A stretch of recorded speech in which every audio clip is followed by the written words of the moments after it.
Morning everyone, welcome back to another vlog. তো আজ দীপা রিয়া সকাল সকাল উঠে ওরা অফিসের জন্য টিফিন রেডি করছে। ওদের সাথে আমারও ঘুম ভেঙে গেছে, তো ভাবলাম একসাথে ওদের সাথে ব্রেকফাস্ট করে নিই। অফিস যাওয়ার আগে ওরা ব্রেকফাস্ট করবে, একসাথে ব্রেকফাস্ট করতে বসবো। আর বাবা মাও ঘুম থেকে উঠে গেছে। বাবা মা আসার পর এখনো কোথাও বেরোনো হয়নি ওনাদেরকে নিয়ে। তো বাবা কী করেছে, সকালে আমি যখন ঘুমিয়েছিলাম বাবা একা একা উঠেই ঘুরতে চলে গেছে ওদিকে। সাই বাবা যে আশ্রমটা আছে ওখানে একা একা ঘুরে চলে এসছে। আমি ঘুম থেকে উঠে মা বলছে বাবা একা একা বেরিয়ে গেছে, মানে সে কি, তার বাবাই ফিরলো। আজকে বাবা একা একা গেছিল এক জায়গায়, জাস্ট মর্নিং ওয়াক করতে। কোথায় গেছিলে? সাই মন্দির, সাই বাবা মন্দিরে এনজয় করলাম। কোনো ভিডিও তুলেছো? ভিডিও তুলিনি, মানে জাস্ট মন্দিরে ভিডিও করেছি, সেটা পাঠিয়েছি কলকাতা। তোমার কাছে পাঠিয়েছি। মন্দিরে আসতে মানে দুটো পুজো অংশগ্রহণ করতে পেরেছি। মানে প্রথম যে ব্রাহ্মণ পুজো করে গেলেন, তারপর আমাকে আবার বসতে বললেন, সব ঘুরলাম, রাউন্ড করলাম। তারপরে আর একটা অল্প বয়সী ব্রাহ্মণ আসলো, আমাকে আবার ডেকে নিল। আমার আঙ্কেল বলে লাগলো বাড়ির থেকে, নিয়ে আবার বসতে বললেন। তখন আমি আবার সব মন্দিরগুলো প্রদক্ষিণ করলাম। রাধাকৃষ্ণর মন্দির আছে। হ্যাঁ, রাধাকৃষ্ণ আছে, বজরঙ্গী আছে, যেগুলো তো খুব ভালো লাগছে। তো বাবা যেটা বলছিলেন, যখন গেলে একটা প্রশান্তি পাওয়া যায়, সত্যি তাই। তবে বহু লোক আসছেন।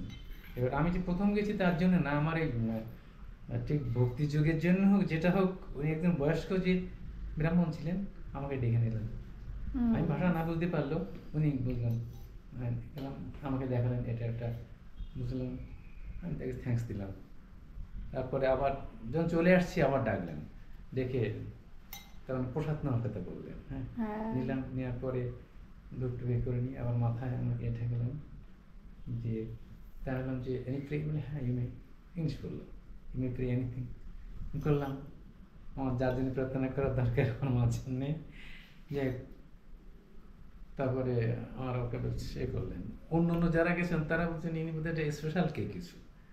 আমার তো মনে হচ্ছে ঈর্ষা করছে না তো, এর মনে হচ্ছিল। সব যাচ্ছে, ওরা করছে, যে কোনো সবাই দেখে যাচ্ছে, কোনো চলে আসছে, খুব ভালো লাগছে।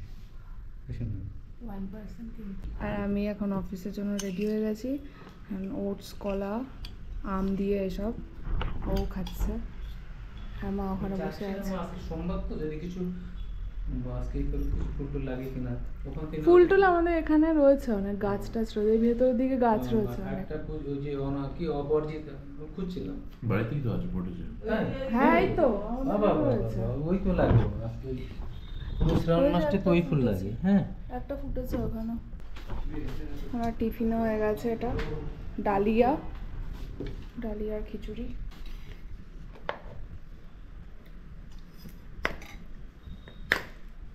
রিয়া খেয়ে বেরিয়ে গেছে, এবার দীপা যাবে অফিসে। তো আজকে আমি আর বাবা যাচ্ছি দীপাকে অফিসে দিয়ে আসতে।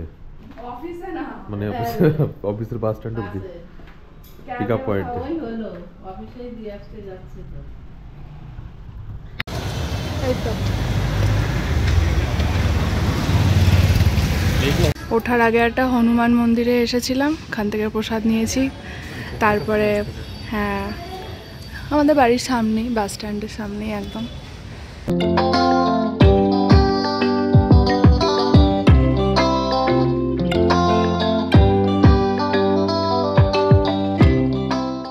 অফিসের ক্যাব আসার একটু টাইম ছিল, তো সামনেই হনুমান মন্দির ছিল, আমি নমস্কার দিয়েই যাই। তো এখন একটু মন্দিরেও ঢুকলাম, তিনজনে মিলেই, পার্থ আছে।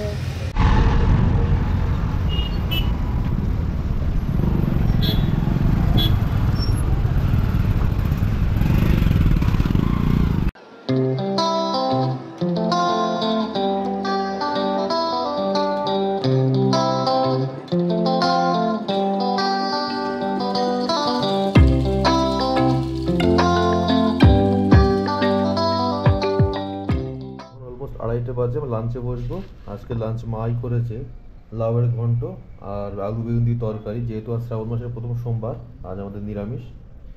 আর আড়াইটে বেজে গেছে, তাড়াতাড়ি খেয়ে আবার বেরোবো আমি। কাল যেহেতু পাসপোর্ট অফিসে যাবো, তার জন্য ডকুমেন্টসগুলো রেডি করতে হবে। ভাত খেয়ে উঠে মোটামুটি দৌড়েছি আমি।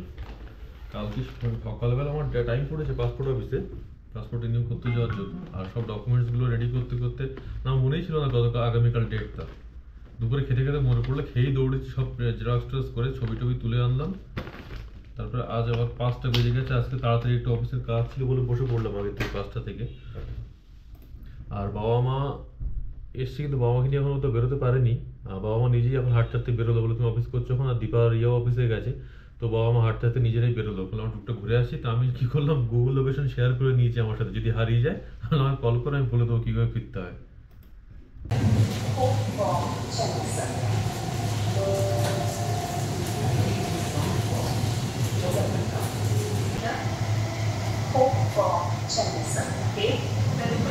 পাসপোর্ট অফিসের কাজ মিটে গেছে, এবার ওখান থেকে বাড়ির দিকে যাচ্ছি। এতটা ঘুরিয়েছি, এমনি না ঘুমিয়ে এসেছি। এ কাউন্টার থেকে সে কাউন্টার, ও কাউন্টার থেকে এই কাউন্টার। 7:30টায় ঢুকেছি আর 10টায় বেরিয়েছি। অ্যাট লাস্ট এবার বাড়ির দিকে রওনা।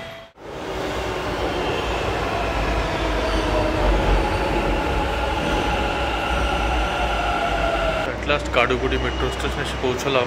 এবার এখান থেকে বাস ধরতে ইচ্ছে করছে না, তো ভাবছি এবার এখান থেকে একটা অটো বুক করে নিই। তাড়াতাড়ি বাড়ি গিয়ে তাহলে ঘুমে চোখ টলমলো করছে, আর ঘুম আটকাতে পারছি না। আর বিকেলবেলা গিয়ে অফিস আছে সন্ধ্যেবেলা। বাড়ি ঢুকে ফ্রেশ হয়ে প্রথমে খেয়ে নেবো আগে, কেন সকালে কিছুতে খেয়ে যাইনি আমি। মা রান্না করে ফেলেছে অলরেডি। একদিন লেক থেকে যে কাতলা মাছ এনেছিলাম ওটা রান্না করেছে মা, কুমড়ো বড়ি ফুলকপি দিয়ে বেশ সুন্দর করে মাছের ঝোল। আর ওদিকে আছে উচ্ছে আলু শুক্তো, ওটা মা বেশ। রাতে একটু করে কমিয়ে দাও, ভাত কমিয়ে দাও, অল্প করে ঘুমিয়ে নিয়ে একটু। প্রথম উচ্ছে শুক্তো দিয়ে অল্প করে খেয়ে নেবো, মাছের ঝোলটা বেশ টেম্পটিং লাগছে, ওটা খাওয়ার জন্য বেশি ইচ্ছা করছে আমার। শুক্তো দিয়ে আগে শুরু করা যাক। মাছের ঝোলের পালা কোনো বলি দাও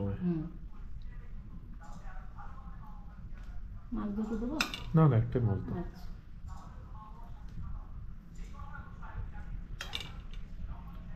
একদিন পূর্ণিমা না থাকলে মাছটা আগে খাওয়া যেত, তাহলে টাটকা বেশি হতো না।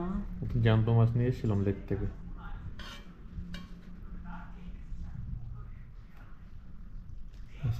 একটা আলু দাও।